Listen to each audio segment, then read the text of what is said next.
हाय, good afternoon मित्रांनो. पुन्हा एकदा रानात जाऊया. अक्षय चव्हाण ब्लॉग या माझ्या यूट्यूब चॅनलमध्ये तुम्हा सर्वांचं मनापासून स्वागत नेहमीप्रमाणे. आणि आज घरी होतो, रविवार आहे, तर म्हटलं जाऊया रानामध्ये.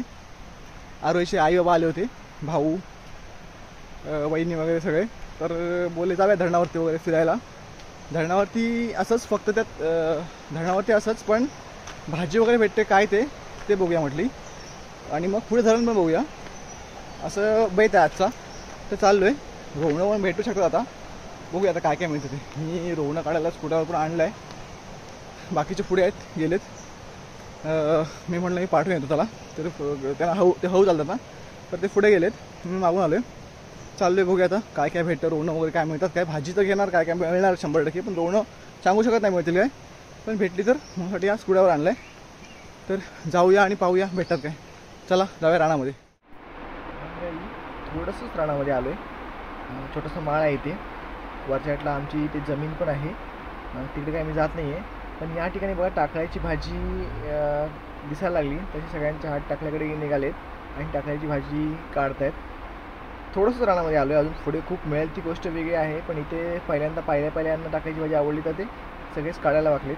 बारीक बारीक पाऊस पण आहे आणि मध्येच ऊन पण पडतं आहे. रानात जायला खूप चांगलं असं वातावरण आहे. अंशू पण आमच्यासोबत आलं आहे बघा, असं पळतोय तो. रान भटकायचं म्हटल्यानंतर तुला खूपच आवडतं. इकडे या दोघांचं जुन्या आठवणी ज्या होत्या त्या ते लोक जागा करत आहेत. शिवरीच्या पाण्याचं ते पान काढून एक चक्र गोल गोल फिरवायचं, त्यामध्ये स्पर्धा लागली दोघांची आणि ते दोघं ते फिरवत आहेत. ती सगळे त्यांची स्पर्धा बघतायत इकडे उभे राहून, कसं कोण जिंकतं ते. तर मित्रांनो, रानामध्ये थोडा आम्ही लांब आलो आहे आणि भाजी काढायला सुरुवात केली आहे. टाकळ्याची भाजी मिळाली आहे. चाललो आहे बघत बघत काय म्हणजे. पाऊस आला होता, पूर्ण भिजलो आहे. माझ्यासोबत अंशू आहे बघा इथे खाली. अंशू, कुठे चाललायस?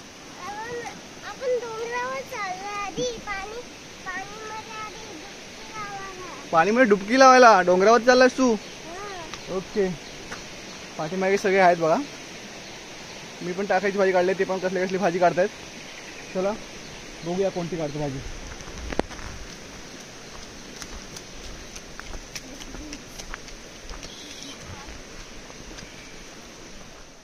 मला इकडे भारंगीची भाजी दिसली आहे, थोडीशी वरती आहे. पाऊस पडून 2 महिने झालेत, त्याच्यामुळे काय झाले, टाळे वगैरे आहेत ते खूप चांगले वाढलेत, माजलेत, मस्त झालेत, एकदम मोठे. त्यामुळे अडचण झाली आहे. आणि थोडीशी वरती दरडीला आहे ती भारंगीची भाजी. हे बघा या ठिकाणी मी काढतो. कुठलेली असेल तर चांगलं असतं, कुठलेली असेल तर चांगलं. ही जी भारंगीची भाजी आहे ना, ती जर कोणी तोडली असेल, आधी खुटली असेल, तर त्याला खूप चांगली फुटते. आणि ती जी फुटलेली कोवळी असते ना, तीच काढायची असते. जर का आधी कोणी कुटली असेल आणि 15 ते 20 दिवस झाले असतील कुठून, तर चांगली बऱ्यापैकी मस्त भाजी त्याला फुटली असते. त्याचबरोबर ती जास्त पण असते. म्हणजे 2 जर फांद्या असतील आणि जर त्याने कोणी खुटली असेल आधी, तर त्या 4 किंवा 5-6 फांद्या असे असतात. त्याच्यामुळे आपल्याला जास्त भाजी मिळते. आणि मला एवढी या ठिकाणी भाजी मिळाली. मित्रांनो, आम्ही रानामध्ये जे आलो आहे ते फिरायला पण आलो आहे. सर्व प्रकारच्या कोणत्या भाज्या मिळतील त्या पण काढायला आलो आहे. त्याचबरोबर रोवणं मिळालं तर ती पण काढायला आलो आहे. आता मी नदीमध्ये आलो आहे. म्हणजे छोटा ओढा आहे साईडला, कुठे असं दरडीला वगैरे रोवण्याच्या जागा मला माहिती आहेत, त्या ठिकाणी बघतोय. या ठिकाणी मला एक खेकडी पण छोटीशी दिसली आहे, पण ती मला फसवून गेली खाली. मी काय पकडणार होतो, फक्त तुम्हाला दाखवणार होतो, पण ती गेली फसवून मला. मित्रांनो, मी घरापासून एक अर्ध्या ते पाऊण तासाच्या अंतरावरती रानामध्ये आलो आहे. या ठिकाणी व्हाळामध्ये एक 2-3 ठिकाणी रोवणांची जागा मला माहिती आहे. तर म्हटलं जाऊन बघूया मिळतात का, म्हणून इकडे आलो आहे. तर खेकडी मला दिसली होती, तुम्हाला दाखवत होतो, पण ती मला फसून पळाली. ते असो, थोडं पुढं जाऊन बघतो त्या ठिकाणी रोवणं आलेत काय, आणि आले असेल तर नक्की तुम्हाला दाखवतो पण आणि काढतो पण. चला बघूया मिळतात काय. आपलं नसीब जर चांगलं असेल तर नक्कीच मिळतात. त्याप्रमाणे या ठिकाणी मला रोवणं मिळाले दिसली आहेत, तर मी काढणार आहे ती. आणि काढताना तुम्हाला मी दाखवतो, कारण खूप लांब आहे, परत येणार नाही म्हणून काढतोय. तुटतं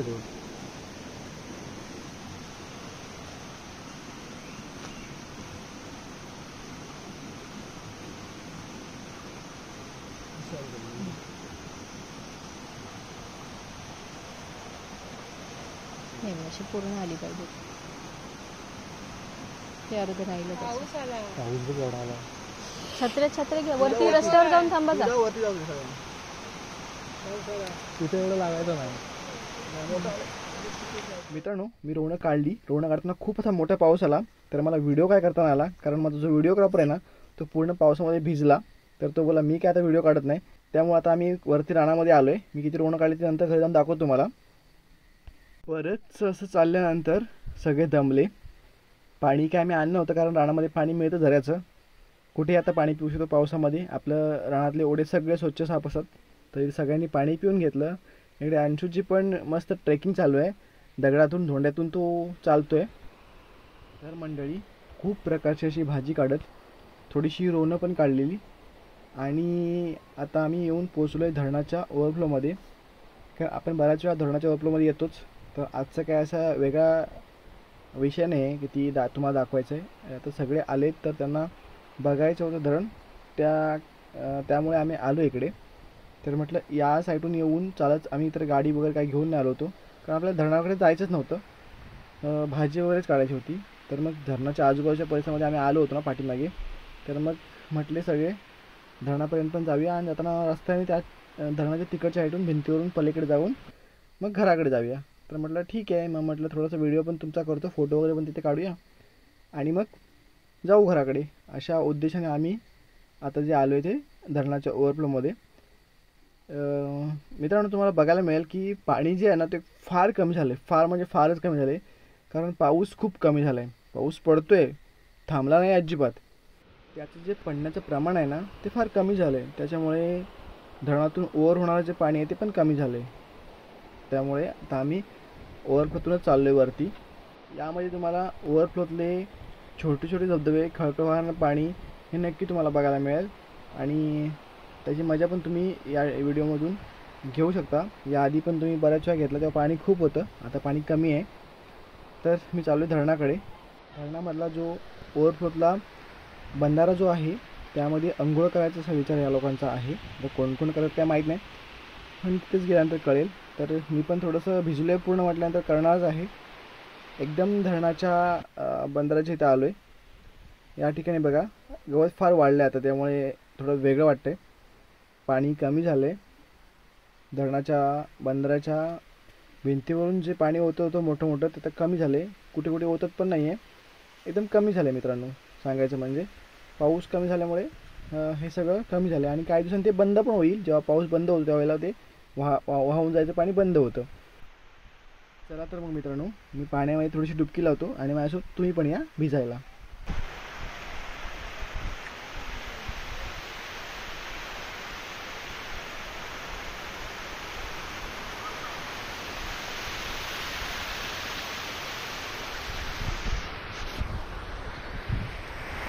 मित्रांनो, फायनली धरणावरती आलो आहे. मस्त ओव्हरफ्लोचा धरण आणि मस्त सीन आहे, मजा येते. पाऊस पडतोय आणि मी पाण्याचा आनंद घेतो. एक नंबर.